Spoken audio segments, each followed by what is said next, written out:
नमस्कार। आप सभी का स्वागत है हमारे भारत ज्ञान अक्षर प्रस्तुत एक अनकही कहानी कारगिल सीरीज़ में। दिनांक 12 मई 1999। आज भी हम पर पाकिस्तानी आर्टिलरी शेलिंग चालू थी। इस आर्टिलरी शेलिंग के जवाब में भारत भी अपनी तरफ से पूरी गोलियां बरसा रहा था। इसी वक्त भारतीय वायुदल का एक हेलीकॉप्टर रिफ्यूलिंग के लिए गलती से पाकिस्तान चला गया। हुआ यूं कि पायलट ने कारगिल का द्रास विस्तार समझकर पाकिस्तानी विस्तार में हेलीकॉप्टर को लैंड करा दिया था। उन्हें नहीं पता था कि यह पाकिस्तान है। उसी तरफ नई दिल्ली से यह खबर आ रही थी कि भारतीय वायुदल का एक हेलीकॉप्टर गुम है। और जब यही हेलीकॉप्टर वापस भारत में आने की कोशिश कर रहा था तो यह देखा गया कि भारतीय जवानों को लगा कि यह पाकिस्तानी हेलीकॉप्टर है। फिर जब इस्लामाबाद से बात की गई तो उन्होंने बताया कि हाँ, गलती से एक भारतीय हेलीकॉप्टर पाकिस्तान में आ पहुंचा है।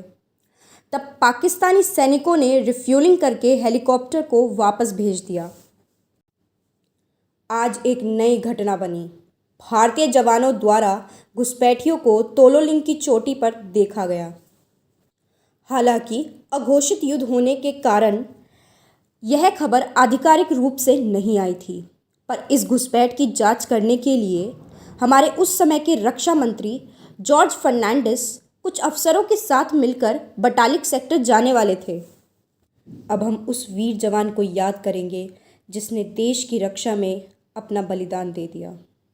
Lieutenant colonel Ramakrishnan Vishwanathan. Lieutenant colonel Ramakrishnan Vishwanathan 18 grenadier टुकड़ी के 39 वर्षीय सदस्य थे, जिसे तोलोलिंग पर ऑपरेशन विजय के अंतर्गत युद्ध करने के लिए भेजा गया था। आर विश्वनाथन का जन्म 12 जनवरी 1960 में हुआ था। उन्होंने अपनी प्राथमिक शिक्षा कोची से प्राप्त की थी और 1981 में उन्होंने अपनी नेशनल डिफेंस एकेडमी की ट्रेनिंग खड़कवासला, पुणे से ली थी। इसके बाद उन्हें इंडियन मिलिट्री एकेडमी, देहरादून भी भेजा गया था।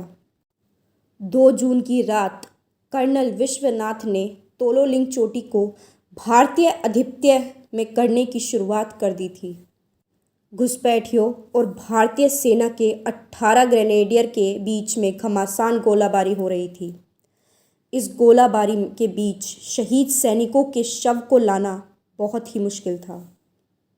जैसे ही यह युद्ध घोषित हुआ था तो उसके मुताबिक शव को लाने की प्रक्रिया काफ़ी मुश्किल होती जा रही थी, क्योंकि शव को वापस लाने के बाद उन्हें उनके परिजनों को सौंपना पड़ता है।